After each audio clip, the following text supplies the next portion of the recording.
एक गांव में अनामिका नाम की एक बहू रहती थी। उसके पति का नाम था रमेश और सासू माँ का नाम था शारदा। परिवार बहुत ही गरीब था, इसीलिए उन्हें बहुत परेशानियां भी थी। ऊपर से शारदा अनामिका को बहुत परेशान किया करती थी। रमेश भी अपनी पत्नी अनामिका को ठीक से समझने की कोशिश नहीं करता था। रमेश को सुबह से शाम तक जो जो काम मिलता था वही करता था और जीविका चलाता था। फिर रात में शराब पीकर अपनी पत्नी अनामिका को वो बहुत डांट फटकार लगाता था और मारपीट भी करता था। अपनी पत्नी के साथ इस तरह बुरा बर्ताव करते हुए देखकर भी शारदा चुपचाप रहती थी, जैसा कि कुछ हुआ ही नहीं। तभी एक दिन शारदा कहती है, अरे अनामिका, तुम जो कर रही हो वो सही है क्या? पिछले एक हफ्ते से मैं तुम्हें मेरा कंबल धोने के लिए कह रही हूँ, पर तुमने अभी तक नहीं धोआ। मेरे कपड़ों में मिट्टी लगे है। तुम तो मेरे बारे में बिल्कुल नहीं सोचती हो। अरे सासू माँ, आप इस तरह मत कहिए। आप जो काम करने को कहती है मैं वही करती हूँ। मैं वही सब तो करती हूँ जो आप काम देती हैं मुझे। उसके बावजूद आप ऐसा कह रही हैं। तो तुम कहना क्या चाहती हो? मेरे मुंह पे जवाब दोगी? मैं तुम्हारा अंत देख के रहूंगी। ऐसा कहकर शारदा अनामिका को पीटना शुरू कर देती है। अनामिका रोती है, फिर भी वो नहीं छोड़ती। तब तक वो उसे पीटती रही जब तक उसका मन शांत ना हो गया हो। उस रात नशे की हालत में रमेश फिर उससे लड़ता है और मारपीट करता है। सुबह होते ना होते सासू माँ फिर परेशान करने लगती है। उस घर में अनामिका की परिस्थिति बहुत ही भयानक हो गई थी। तभी उनके घर पड़ोसी पार्वती आती है और अनामिका से कुछ कहने लगती है। अनामिका, कितने दिनों तक इन लोगों से ऐसे ही तुम मार खाती रहोगी? तुम्हें देखकर तो मुझे ही दर्द होता है। इन लोगों का दिमाग ही गंदा है। ये नहीं समझेंगे, वो जो सोचेंगे वही करेंगे। बेचारी, तुम मेरी बहन जैसी लगती हो। ऐसा कहने के दौरान पार्वती अपना हाथ अनामिका पे रखती है। अनामिका की नजर पार्वती के हाथों पे पड़ता है। मैं हाल ही में शहर गई थी शॉपिंग करने। शॉपिंग मॉल में एक महिला ऐसा मेहंदी का डिजाइन बना रही थी। मुझे बड़ा अच्छा लगा, तो मैंने भी आजमा लिया। ये बहुत सुंदर है ना? हाँ दीदी, बहुत सुंदर है। हाँ, बहुत अच्छा है। हमने इस पे पैसे जो खर्च किए, एक हाथ के लिए 100 रुपए लगे हैं, दोनों हाथ के लिए 200 रुपए लगते। इस गांव में कोई मेहंदी लगाने वाले होती तो ग्राहकों के लाइन लग जाते। मेहंदी लगा के भी लोग पैसे कमा सकते हैं। हाँ नामिका, शादी के लिए दूल्हा दुल्हन जब तैयार होते हैं तो मेहंदी लगाने के लिए वो जरूर बुलाते हैं। उस वक्त वो अच्छे पैसे भी देते हैं, और अगर जो डिजाइन लगाया गया वो अच्छा लगा तो वो और ज्यादा पैसे भी देते हैं, पता है? फिर तो दीदी आपको मेरे लिए एक काम करना होगा। हाँ, बताओ ना। मैं हूँ ना, तुम्हें चिंता की कोई जरूरत नहीं। मैं मेहंदी लगाना सीखना चाहती हूँ। मुझे मेहंदी के डिजाइन बनाना बहुत पसंद है। बचपन से जो मेहंदी लगाते थे मैं उन्हें बड़े गौर से देखती थी, पर मुझे मेहंदी लगाने का कभी मौका नहीं मिला। अगर आप मुझे सहायता करेंगी तो मैं मेहंदी लगाना सीख सकती हूँ। ठीक है अनामिका, मैं शाम तक बताती हूँ। मेहंदी लगाना सीखना चाहती हो, पर तुम्हारा परिवार भेजेगा? मेरे पति को तो मना लूंगी, पर मेरी सासू माँ कभी नहीं मानेंगी। उसके लिए मुझे एक तरकीब सोचनी होगी। तो ठीक है, कल से मैं जहाँ कहूँगी वहाँ चले जाना। वहाँ डिजाइन बनाने वाले मिलेंगे, अच्छे से सीख लेना। पार्वती के बातों के अनुसार अनामिका मेहंदी लगाने वालों के पास चली जाती है। कई दिनों तक वो अच्छे से मेहंदी लगाना सीखती है।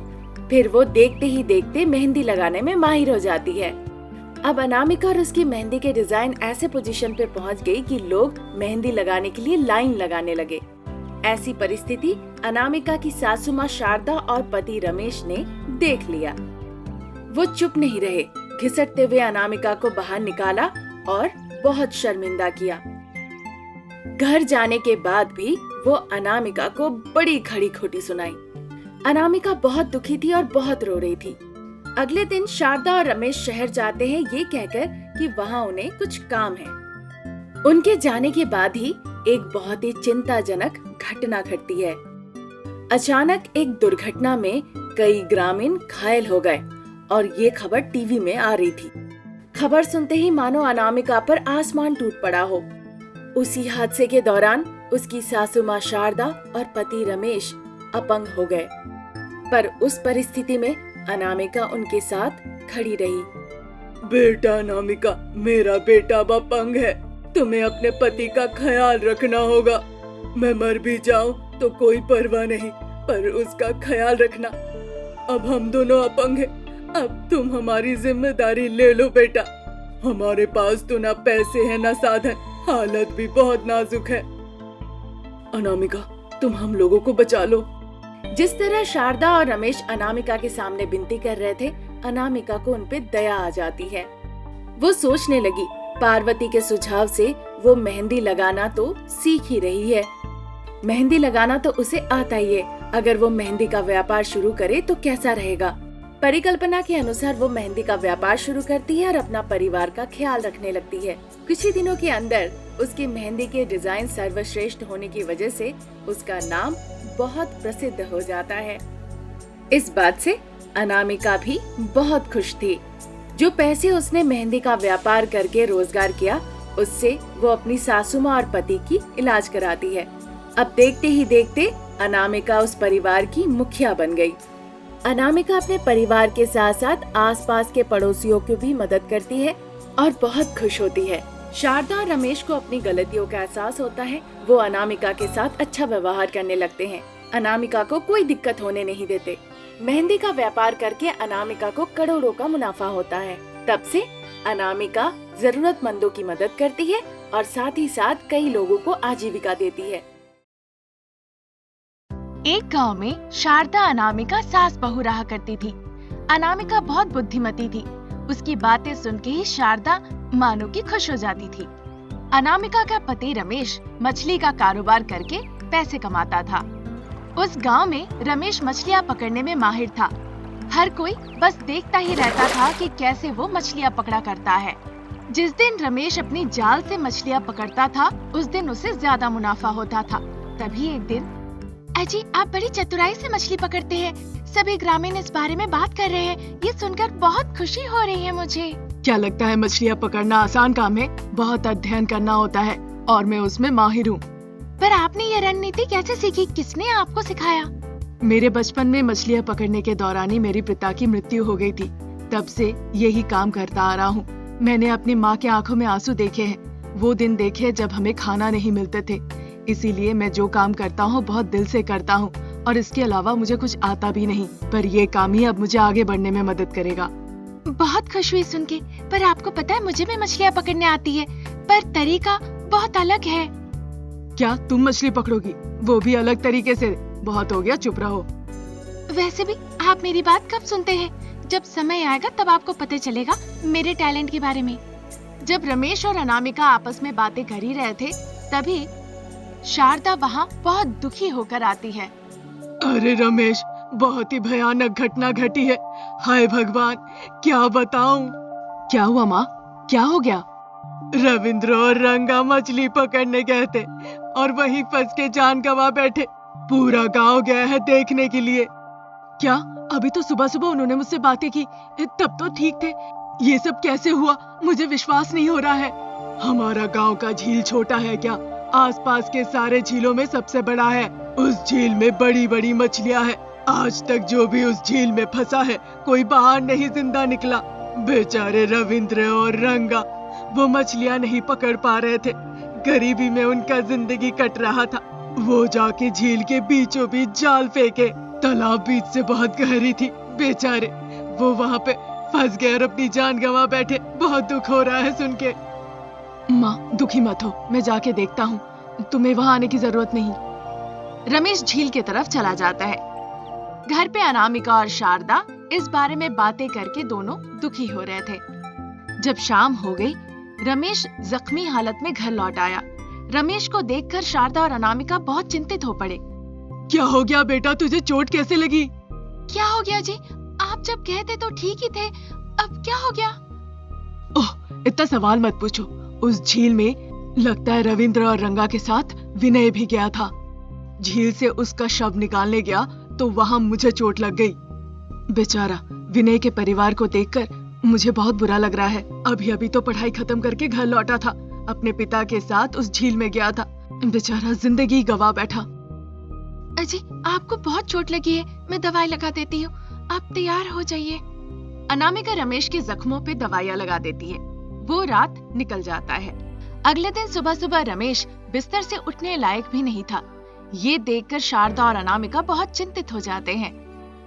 मैं उठ भी नहीं पा रहा हूँ माँ, बहुत दर्द हो रहा है। अभी मत उठो बेटा, अभी आराम करो और शरीर को आराम करने दो। बाद में मन किया तो उठ के चलना बेटा। शारदा और अनामिका रमेश का बहुत अच्छे से ख्याल रखती है। रमेश मछलियाँ पकड़ने भी नहीं जाता है। रमेश घर पर ही आराम करने लगता है। इसी तरह एक हफ्ता निकल जाता है। अनामिका अपने पति से अपनी मछलियाँ पकड़ने की कला के बारे में बताने लगती है। अजी, आप मछलियाँ पकड़ने तालाब के अंदर जाते हो, लेकिन मैं ऐसा नहीं करती हूँ। झील से खुद मछलियाँ निकल आती है। मुँह देखियो, रिश्तेदार है क्या तुम्हारे जो तुम बुलाओगे और वो खुद बाहर आ जाएंगे? हम सब उन्हें पकड़ने के लिए झील के अंदर ही जाते हैं। हम सुबह से शाम तक उन्हें पकड़ने की कोशिश में लगे रहते हैं। हम ही जानते हैं कि मछलियाँ पकड़ने में कितनी मेहनत है। तुम ऐसी बातें भी कैसे कर सकती हो? अरे ऐसा ही करती हूँ मैं।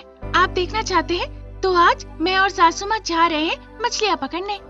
ऐसा कहकर अनामिका शारदा को लेकर मछलियाँ पकड़ने तालाब चले जाती है। शारदा आश्चर्य हो जाती है। क्या बेटा, तुम मछलियाँ पकड़ने जा रही हो? तुम मछलियाँ पकड़ने तालाब के अंदर कैसे जाओगी? मैं तालाब के अंदर नहीं जाऊंगी सासू माँ, आप बस देखिए मैं क्या करती हूँ। ऐसा कहकर अनामिका एक बांस का बेत लेकर गई। उस बांस की बेत पर वो चारा बांध देती है और उस बांस को झील के किनारे रख देती है। ये देखकर शारदा जोर जोर से हंसने लगती है। तुमको क्या हो गया है? तुम बच्चे की तरह कर रही हो। किसने कहा कि बांस के डंडे से मछलियाँ पकड़ी जाती है? ये आसान काम लगता है क्या तुम्हें? जाल लेके मछलियाँ पकड़ा जाता है, लेकिन तुम तो कह रही हो बड़ी आसानी से मछली पकड़ लोगी। ये कैसे संभव है? सासू माँ, आप बस देखते रहिए कैसे मछलियाँ खुद ब खुद यहाँ आ जाती है। हाँ हाँ, देखती हूँ कैसे ये संभव होता है। शारदा और अनामिका देख ही रहे थे, तब तक मछलियाँ चारा खाने के लिए वहाँ आ जाती है और जाल में फंस जाती है। ये देखकर शारदा हैरान हो जाती है और अनामिका बहुत खुश होती है। वो खुश होती है क्योंकि उसका उद्देश्य पूरा हो गया होता है। देखा सासू माँ, जो मैंने कहा था वो सच हुआ कि नहीं? वाह बेटा, बहुत अच्छा किया। शारदा और अनामिका इसी पद्धति से ढेर सारी मछलियाँ पकड़ती है। मछलियाँ पकड़ के वो घर ले जाती है। ये देखकर रमेश हैरान हो जाता है। लोगों ने अनामिका की बहुत तारीफ की। तब से कोई भी झील में मछलियाँ पकड़ने नहीं जाता था। सभी लोग बांस की टहनी में चारा बांध के मछली पकड़ने का ये तरकीब का उपयोग करना शुरू कर देते हैं। पूरे गांव अनामिका की तारीफ की। अनामिका भी इस बात से बहुत खुश हुई। अनामिका के इस पद्धति को सभी लोगों ने अपना लिया। सभी ने अनामिका की बहुत सराहना की, क्योंकि अब कोई भी मछुआरा झील में अपनी जान नहीं गंवाएगा। रमेश और शारदा भी इस बात से बहुत खुश होते हैं।